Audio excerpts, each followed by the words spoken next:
Nobody inside Judge Judy's courtroom expected the moment that would come next. It started like every other ordinary case, a simple dispute, a restless audience, and Judge Judy sitting on the bench with that familiar, razor-sharp composure that had carried her through decades. But today, there was something different. Not in the case. Not in the plaintiff. It was the defendant, a large, loud woman with a reputation for turning every room she entered into a battleground. People called her Karen behind her back, but not because of her size, not because of her look, because of her unstoppable entitlement, the kind that eats respect alive. Before we dive into this incredible case, tell me in the comments where you're watching from. I love seeing where my viewers are around the world. And don't forget to hit that subscribe button so you never miss more unbelievable cases like this one. Now, sit back, relax, and enjoy the video. From the second she walked in, Karen had fire in her eyes. The kind of fire that wasn't born from truth, but from strategy, as if she arrived with a plan before she ever opened her mouth. And for the first few minutes, Judy didn't fight her. She didn't interrupt. She didn't snap back. She let Karen speak. She let her spin her story. She let her feel powerful. Because for once in her own courtroom, Judy wasn't the strongest voice in the room, and the audience knew it. Karen was loud. Karen was aggressive. Karen wanted control. And Judy simply listened. Patient. Quiet. Underdog. Then Judy asked a single question. One line. Soft. Precise. Barely louder than a whisper. And that was all it took. Karen erupted so violently that the courtroom itself seemed to flinch. She slammed her hand on the podium, pointed straight at Judge Judy, the woman who'd humbled CEOs, exposed liars, crushed scam artists, and screamed at the top of her lungs. You're only attacking me because of my weight and my color. You're a racist. The entire room froze. For the first time in a long time, Judge Judy didn't look furious. She looked wounded. Not because the insult hurt her personally, but because she knew exactly what Karen had just done. She had weaponized a word that carried real pain, real history, real victims, all to escape accountability. And suddenly, the underdog wasn't Judy, it was the truth itself. But what nobody in that courtroom knew, not the audience, not the cameras, not even Judy, was that someone had already seen what happened before this blow-up. Someone who knew exactly why Karen walked in with so much confidence.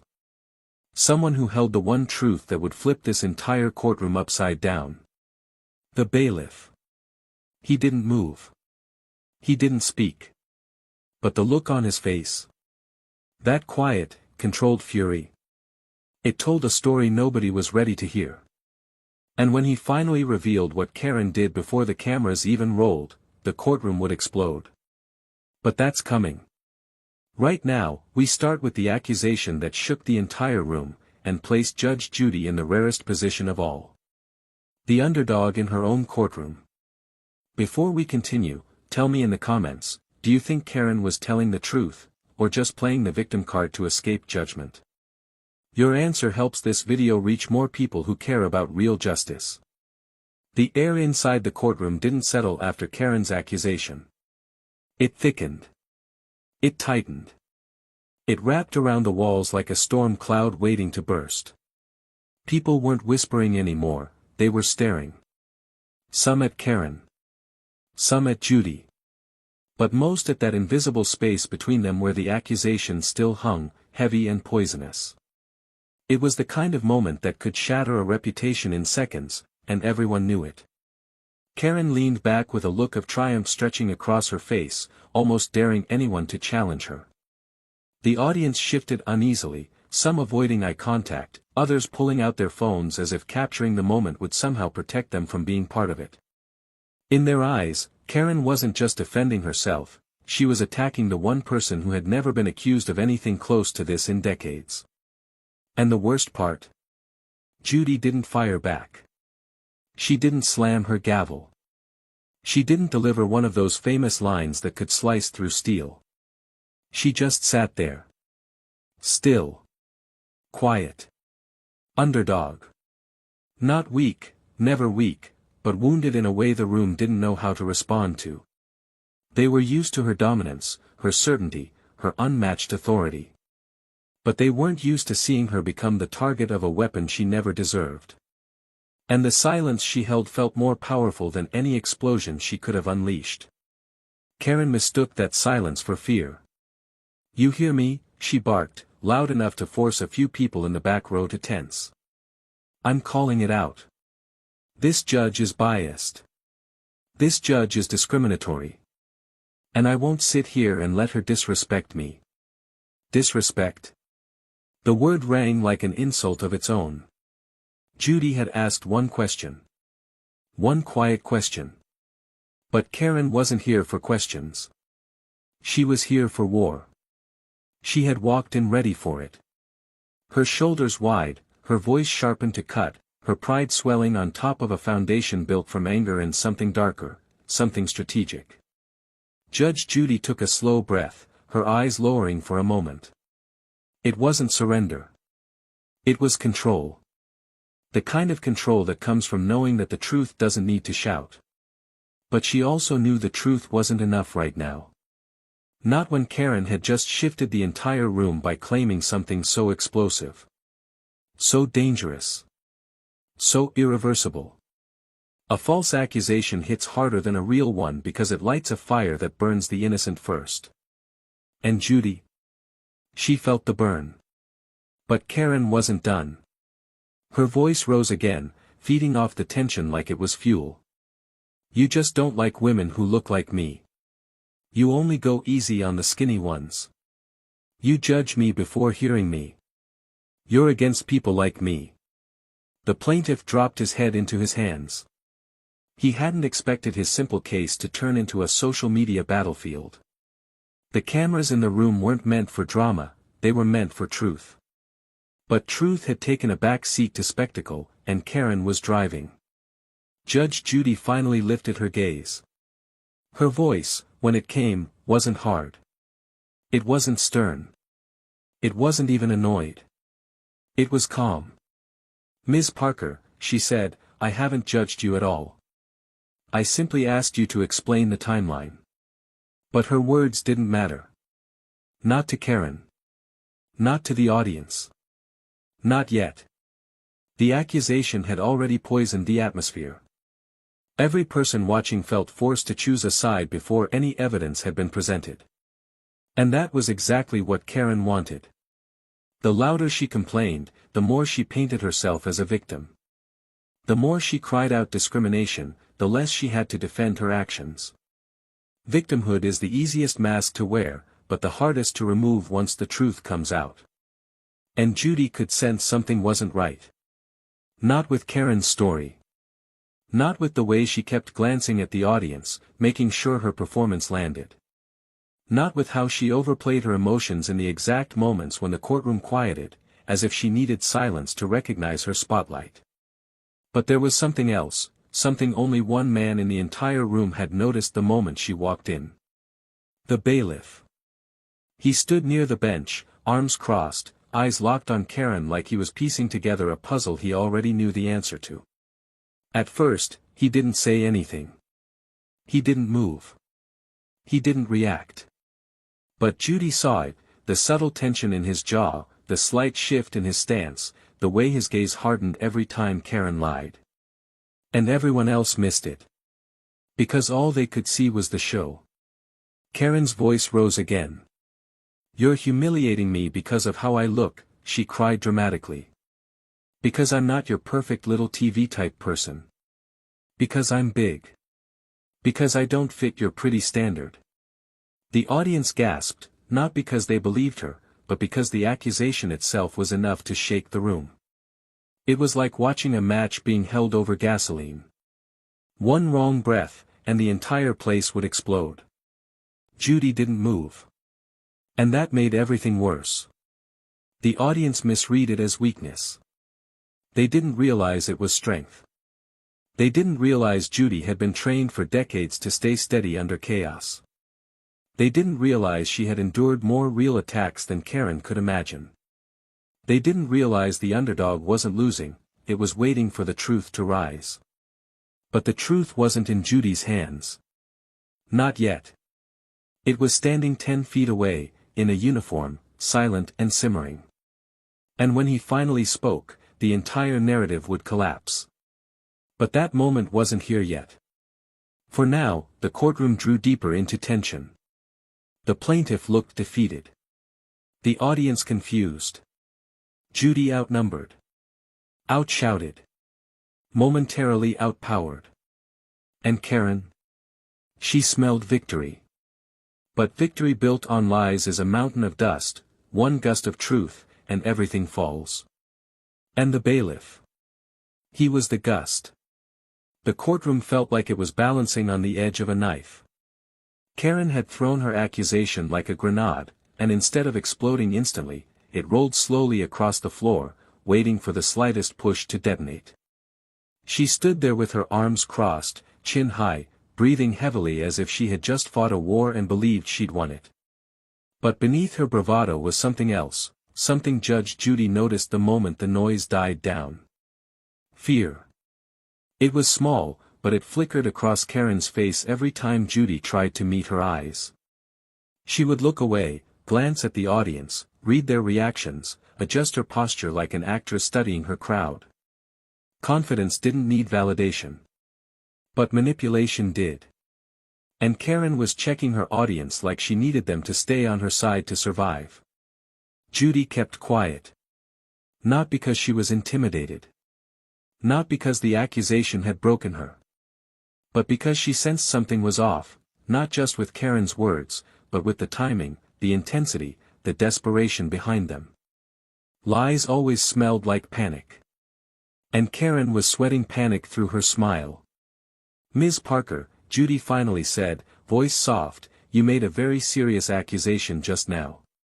Before we go any further, I need you to explain, specifically, what I said that was racist." Karen blinked, startled. She hadn't expected Judy to stay so calm. She hadn't expected her to remain composed. People like Karen thrived on reaction, they needed chaos to fuel their narrative. But Judy offered none. Her quiet was like a mirror, forcing Karen to see herself clearly. And she didn't like what she saw. You were looking at me differently." Karen stuttered. "You kept staring at me like I was disgusting." Judy didn't even blink. "I was looking at you while you spoke. That's how listening works." A few chuckles rose from the audience, but Karen's glare silenced them immediately. "You were judging me the second I entered this room." Karen snapped, her voice rising again. "You think because I'm big, because I don't look like some celebrity, that I'm lying. And are you?" Judy asked softly, almost too softly. Karen's face twisted. "I'm not lying," she barked. "You just can't handle a strong woman standing up to you." Strong woman. Judy almost smiled at the irony. Strength wasn't loud. Strength wasn't angry. Strength didn't fold when the truth touched it. And Karen was folding faster than she realized. Judge Judy leaned back, her eyes steady.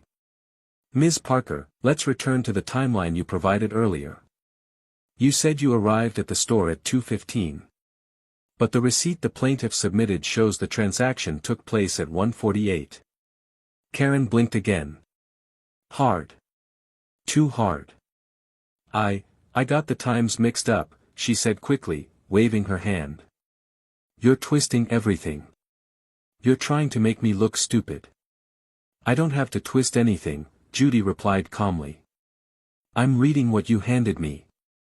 Karen tightened her grip on the podium, her knuckles turning white. Her breathing grew uneven. Her eyes darted around the room again, searching for support. The audience had shifted, the sympathy she thought she had earned was slipping through her fingers. They were watching her more skeptically now, their expressions uncertain, their posture cautious. Karen felt it. And she panicked. "You're doing it again," she shouted. "Trying to embarrass me because of how I look. You think you can intimidate me the way you intimidate skinny people?" Judy didn't flinch. She didn't counterattack. She didn't rise to the bait. "Ms. Parker," she said gently, "this has nothing to do with your appearance. It has everything to do with your honesty." Honesty. The word stabbed Karen like a blade. She froze. Just for a second. But long enough for Judy to see the truth behind her eyes, a truth no one else had noticed yet. Karen wasn't angry. She was hiding something. Something big. Something she didn't want brought into the light. The plaintiff shifted uncomfortably, glancing at Karen like he suddenly recognized the person he'd been dealing with all along. The audience leaned in, sensing the shift. And the bailiff, who had remained still as stone until now, tilted his head slightly, as if confirming a thought that had been forming since the beginning. He knew. But he said nothing. "Not yet." Judy continued. "Let me ask you again. What part of my question was racist?" Karen swallowed. "All of it," she said, but her voice cracked on the final word. "Then tell me how." Karen opened her mouth. Closed it. Opened it again. No answer came. And in that moment, the room felt it, the first fracture in her story, the first crack in her shield, the first sign that her accusation wasn't truth. It was strategy. A weapon forged in panic, sharpened by entitlement, thrown in desperation. And the only person in the entire room who knew exactly why Karen had done it was standing 10 feet away, watching her crumble, waiting for the moment when he would finally speak and end her entire performance with one devastating truth. The bailiff wasn't just a witness. He was the key. And Karen had no idea her downfall had already begun. The silence in Judge Judy's courtroom grew so heavy it felt almost physical, like a weight resting on every pair of shoulders in the room. Karen stood stiffly at the podium, chest heaving, her earlier confidence leaking out of her like air from a punctured balloon. She had thrown the loudest accusation a person could make, but now she was choking on the responsibility of proving it. And everyone could see it. Judge Judy remained unmoving, her hands folded neatly, her face unreadable. She wasn't just calm, she was disarming. And that scared Karen more than any explosion of anger could have. Judy wasn't fighting her. Judy wasn't defending herself. Judy wasn't even giving her the satisfaction of reacting. Judy was simply waiting. Waiting for the truth to reveal itself the way it always did, with patience, not force. Karen tried to recover, to rebuild her earlier bravado. She tossed her hair back and puffed out her chest like she still owned the room. But her voice betrayed her. You always target people like me," she said, stumbling over her words. "I've seen your show. I see how you talk to women who aren't tiny like those Hollywood types." Judy tilted her head. "Is that your argument? That your size excuses lying?" Karen flinched. "I didn't lie. Stop twisting my words." "I'm quoting your words," Judy replied calmly. The audience murmured again, now openly suspicious. Karen's performance wasn't landing the way she expected. The room wasn't falling at her feet, they were pulling away. And nothing fueled her panic more than losing a crowd she thought she controlled. The bailiff watched every second of it. He stood with perfect stillness, hands clasped behind his back, eyes locked on Karen. But there was a tension in him that hadn't been there before. A tightening of the jaw. A shift of the shoulders. The kind of signals a man gives when he knows something vital, something that could flip the entire room upside down if he revealed it. But he hadn't spoken yet. He was waiting for the right moment. The moment when the truth would carry the most weight. Judy leaned forward slightly, her voice gentle. "Ms. Parker, earlier you said I judged you before you even spoke. But I simply asked you to explain your timeline. Is there a reason that question made you feel attacked?" Karen stiffened. You're twisting this whole case around. This isn't about timelines. This is about you humiliating me in front of all these people. No, Judy said softly. It's about whether you stole from the plaintiff. Karen's eyes widened, and for the first time, real fear flashed across her face. Not anger. Not indignation. Fear. The plaintiff looked up suddenly, sensing the shift. The audience leaned in.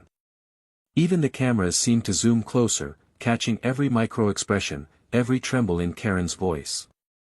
I didn't steal anything, she snapped quickly. Too quickly. You told the store clerk you didn't have money, Judy said calmly, yet the plaintiff states you walked out with the merchandise anyway. Karen swallowed. Hard. Her lips tightened into a thin line. Lies, she muttered. Everyone lies about me. They're all against me. They all want me to look bad. Judy raised an eyebrow. Everyone. Karen's voice cracked. Yes, everyone. People like them, she gestured wildly toward the plaintiff and audience. They don't like women like me. They think I'm lazy, stupid, pathetic. You all think that. A few audience members recoiled. That wasn't a defense, it was projection. She wasn't describing their feelings. She was describing her own. Judy saw it instantly. Ms. Parker, she said slowly, you have made accusations against me, the plaintiff, the clerk, and now the entire courtroom. Are you sure the problem is everyone else? Karen's breath went shallow. And that's when it happened. The bailiff stepped forward. Just one step. One soft, deliberate, heavy step. And the entire courtroom felt it. Karen's head whipped toward him instantly. What? She snapped. What are you looking at me like that for? But the bailiff didn't answer. He simply held her gaze in a way that made her chest hitch. Judy noticed the movement. She turned her attention to him, the slightest spark of understanding flickering in her eyes. Is there something you wish to add? Judy asked quietly. The audience gasped. The plaintiff froze. Karen's mouth fell open. The bailiff didn't speak. Not yet. He simply inhaled deeply, as if gathering the courage to expose something that had been burning inside him since the moment Karen walked through the door.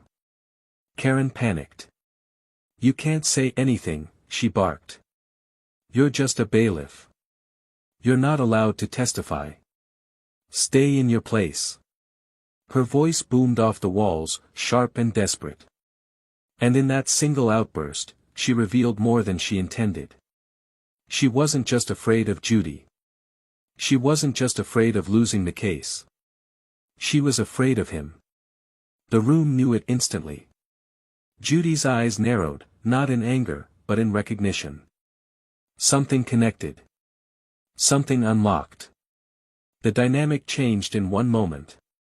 The underdog, the quiet, wounded, composed Judy, was no longer alone. The bailiff had stepped forward for a reason. And Karen knew exactly why. She started shaking her head quickly. No. No. Don't you dare. Don't you dare tell them what happened outside. Don't. The audience erupted in confusion. Outside. Something happened outside. Judy's heart kicked once in her chest. The truth wasn't just close, it was pressing against the door, ready to blow the entire case open. The bailiff finally lifted his chin. Your Honor, he said quietly, I think it's time they know what she did before the cameras started rolling. The room exploded. Everything was about to change. The courtroom erupted into a wave of whispers the moment the bailiff spoke. It wasn't loud or theatrical. It wasn't even said with anger. His voice was level, steady, almost too calm for the weight it carried. But that calm was exactly what made the room snap to attention. People knew instinctively, whatever he was about to say wasn't a guess, wasn't an opinion, wasn't an exaggeration. It was real. Karen's entire posture collapsed. She wasn't yelling anymore. She wasn't performing. She wasn't grandstanding for the cameras. She shrank back from the podium, her hands trembling so obviously that even the plaintiff noticed. Her eyes darted wildly to the bailiff, as if hoping she could scare him into silence. But intimidation only works on people who fear you. And he didn't. Judge Judy leaned back slightly, allowing him the floor, not as a judge asserting power, but as a woman finally stepping out of the corner someone tried to trap her in. The underdog was rising again, but silently, letting truth, not volume, do the work. The bailiff cleared his throat. "Your Honor," he said, facing Judy but keeping his eyes locked firmly on Karen, "before we went on air today, Ms. Parker caused a disturbance outside the courtroom." Karen shook her head so fast it looked painful. "Lies. He's lying. He's trying to protect you." The bailiff continued without blinking. "She arrived 30 minutes early. She verbally attacked the clerk. Called her a skinny nobody. Told her she didn't need to wait in line like everyone else." Gasps shot across the room. Karen squeezed her eyes shut, hands gripping the podium as if it was the only thing holding her up. "That didn't happen," she screamed. He's twisting things." But the bailiff's voice only grew clearer. "She also told security that if you ruled against her today, Your Honor, she would claim you discriminated against her. She said, and I quote, 'A judge won't risk being called racist. I'll win either way.'" The audience froze. Judge Judy's breath caught in her throat, not out of shock, but out of vindication. She had felt something wrong the moment Karen walked in. Now she understood exactly what it was. Karen's accusation wasn't emotional. It wasn't spontaneous. It wasn't pain. It was premeditated. A strategy. A weapon. A plan to manipulate the courtroom before the gavel even struck. Karen's lips trembled, her face draining of color. That's not, he's making it up." Judge Judy finally spoke. And her voice, quiet, precise, devastating, cut through the room like a scalpel. "Ms. Parker, you didn't come here for justice. You came here for a performance. You tried to turn my courtroom into your stage. And you used one of the most painful accusations a person can make, as a shield for your own misconduct." Karen collapsed into her chair, unable to speak. "And worst of all," Judy continued, "you believed the truth could be drowned out if you shouted loudly enough." The courtroom was silent. Not a breath dared interrupt what came next. But today, the truth had a voice of its own. Karen didn't lift her head. She didn't argue. She didn't scream. She didn't fight. Because it was over. Her lie had been exposed. Her plan had collapsed. And Judge Judy, the underdog moments ago, stood taller than ever. Before we move to the final part of this story, comment justice if you believe the bailiff did the right thing by speaking up. Your comment helps this video reach more people who love real truth in the courtroom. The moment the bailiff finished speaking, the courtroom changed. It wasn't loud. It wasn't chaotic. It was something far more powerful. It was the sound of belief shifting. The same people who had hesitated minutes earlier, unsure whether Judy was guilty of the ugly accusation Karen had thrown at her, were now seeing everything through a different lens. A clearer one. A truthful one. And in that lens, Karen wasn't a victim. She wasn't a fighter. She wasn't a mistreated woman calling out injustice. She was an architect of deceit. Karen stayed hunched in her chair, hands shaking, chest heaving with shallow breaths. The energy she had walked in with, the dominating, loud, chest-out attitude, was gone. Her confidence had evaporated, leaving behind a hollow shell trying desperately to hold itself together. The plaintiff watched her with a stunned expression, as if finally understanding the person he had been dealing with for months. Even the audience members, who had earlier looked torn and uncertain, now had a collective expression of disbelief and disappointment. Betrayal hung in the air, not Judy's betrayal. Karen's. Judge Judy exhaled slowly. It wasn't relief. It wasn't triumph. It was something deeper, the quiet ache of a woman who had been falsely accused of something that attacked her integrity, her character, her life's work. And yet, even after everything Karen did, Judy never let anger take control. That's what made her the underdog who rose, not through force, but through truth. Judy lifted her chin, her voice steady but filled with a gravity that hushed the room instantly. "Ms. Parker," she said, "you came into this courtroom prepared to weaponize a lie. Not because you were wronged, but because you believed shouting louder than everyone else would give you power." Karen didn't respond. She couldn't. Judy continued, "You insulted the clerk. You threatened the staff. You told security you would fabricate accusations if you didn't get your way. All of this, before you even walked through these doors." The plaintiff nodded subtly, no longer confused but validated. The audience leaned closer, listening not to a judge scolding a defendant, but to a woman reclaiming her voice after someone tried to take it from her. Then Judy said something softer, something so unexpected that even the bailiff raised an eyebrow. "And the saddest part, Ms. Parker, is that none of this was necessary. If you had simply told the truth, today would have been just another case. Routine. Simple. Over in minutes." Karen sniffled, wiping her nose aggressively with her sleeve. Her breathing grew louder, shakier. "You don't understand," she muttered, her voice breaking.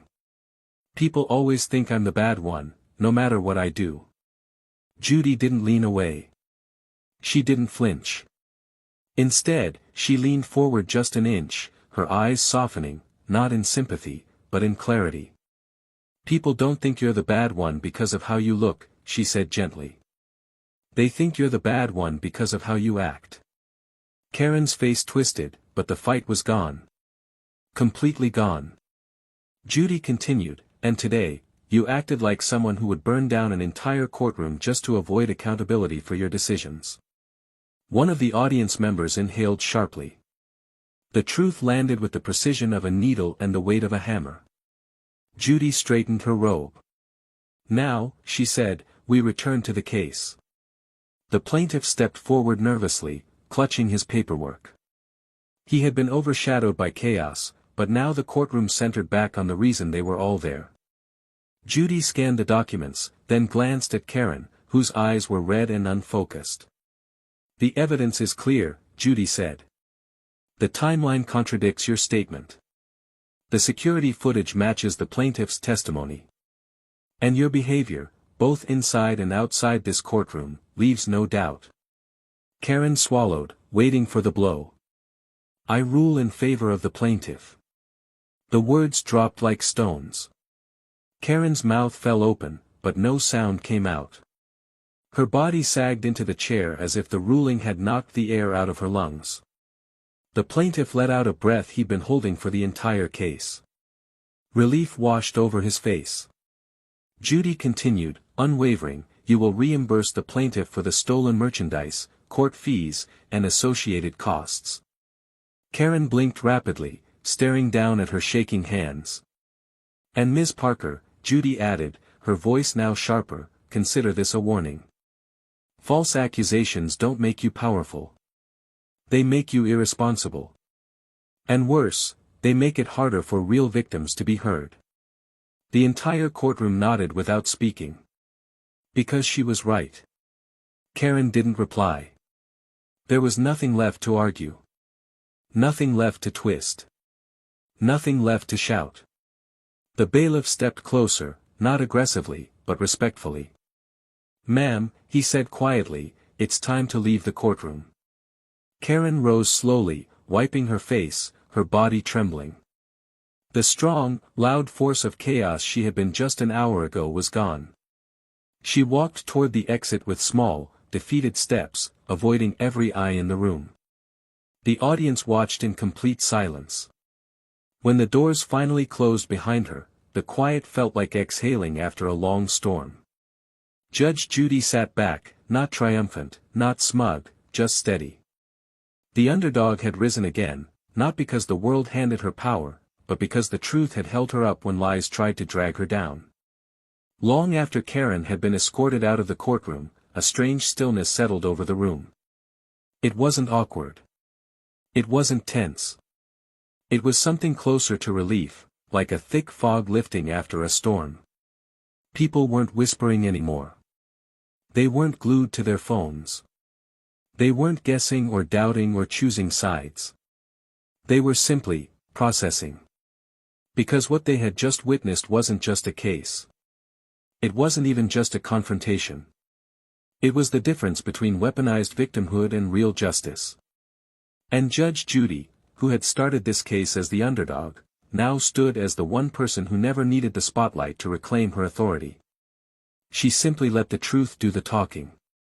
Judge Judy took a quiet breath as she gathered her papers, each movement slow and deliberate. There was nothing self-satisfied in her posture, no triumphant smirk, no, "I told you so." If anything, she looked heavier. Not with defeat, but with the weight of what she had just endured. Being falsely accused of racism wasn't just an insult. It was an attack on her character, her decades of work, her legacy.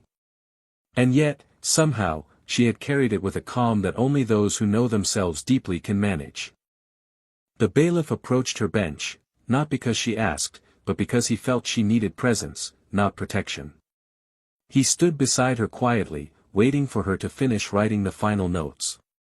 "Are you all right, Judge?" he asked softly, his voice respectful.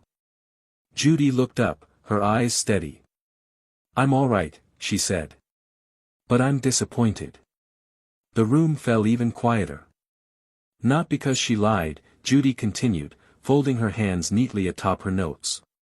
"People lie every day in this courtroom. That's nothing new." The bailiff nodded, understanding but not interrupting. "I'm disappointed," Judy said, "because she used something sacred. Something real. Something people suffer from. Something people carry in their bones every day." The audience listened, hanging on to every word, because this wasn't a judge anymore speaking. This was a human being. "She tried to twist real pain into a shield for her choices," Judy said. "And every time someone does that, the people who actually suffer discrimination are pushed further into silence." The bailiff let out a slow breath. Those words weighed heavy because they were true. False accusations don't just target the innocent, they drown out the cries of those who genuinely need justice. Judy stood, straightening her robe. "Let's bring in the next case," she said. But she didn't walk away immediately. Instead, she turned to the audience. It wasn't planned. It wasn't rehearsed. It wasn't for the cameras. It was something she felt they needed to hear, something the world outside the courtroom needed to understand. "Truth doesn't shout," she said softly. "It doesn't scream. It doesn't storm into a room demanding attention. Truth waits. Patiently. Quietly. And when everything else collapses, it's still standing. Every head bowed. Not out of respect for a judge, but out of respect for the truth itself." The courtroom clerk swallowed hard. Even the plaintiff, the man who had won his case, felt a lump form in his throat. Because this wasn't about merchandise anymore. This wasn't about receipts or timelines. This was about character. And Judy had just shown them what character actually looks like. As the room began to empty, small pockets of conversation filled the air, people discussing the bailiff's courage, Judy's restraint, Karen's deception. But more than anything, they discussed the lesson they were walking out with. A woman in the audience whispered to her husband, "I'll never forget what she said, truth doesn't shout." A college student recorded a short video, saying, "This is why I love Judge Judy. She stood her ground without yelling once." An older man wiped the corner of his eye and muttered, "Now that's justice." The bailiff, walking Judy out, paused near the side door. "You handled that better than anyone else could have," he said. Judy gave a rare, faint smile. "I just did my job." But the bailiff shook his head. No, Judge. You did more than your job today. She didn't argue. She didn't deflect. She simply nodded and walked out, her silhouette framed by the light pouring in through the hallway, small, steady, unshaken. The underdog had risen again. Not by overpowering the lie, but by outlasting it. If you reach this point, comment "Truth wins" so I know you're one of the viewers who values real justice and real honesty. Make sure to subscribe, like, and share this video so more people can see what true accountability looks like in a courtroom.